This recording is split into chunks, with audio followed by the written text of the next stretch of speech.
રાત્રે છે ને બાઇક લઈને જ્યારે એકલા આવતા હોઈએ ને ઘરે ત્યારે ઘણીવાર કૂતરા પાછળ પડે. એટલે મારી પાછળ જ્યારે કૂતરા પડે ત્યારે હું શું કરું કે બાઇક ધીમી કરી દઉં. અને આમ પણ બાઇકની સ્પીડ તમારી જો વધારે હોય ને તો કૂતરાઓ વધારે પાછળ આવશે. એના કરતાં બેટર છે કે સ્પીડ ધીમી કરો. મારી તો આદત છે કે હું છે ને કૂતરાઓ જોડે વાત પણ કરું ઘણીવાર. બે યાર ભાઈ ચાલ ને યાર, હવે જાને કરીને સૂઈ જાય ને, આ ટાઈમ છે તારો એ ફરવાનો.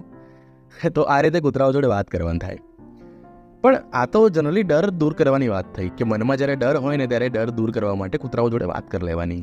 આ જ રીતે ઘણીવાર છે ને આપણે લાઈફમાં ઇમેજિન કરતા હોઈએ છીએ, મારાથી કંઈક ભૂલ થઈ હોય તો પછી હું કંપનીમાં જઈને વાત કરું તો સાહેબ શું કહેશે, એટલે આપણે કાં તો વાત ન કરીએ કાં તો ફોન રિસીવ કરવાનું બંધ કરી દઈએ. આવા ઘણા બધા અનુભવ થતા હોય છે. પરંતુ જો તમે એકવાર ખાલી સામે જઈને વાત કરી લો, ડર દૂર કરી લો, સ્પષ્ટતા કરી લો, આનાથી છે ને બે કામ થઈ જાય.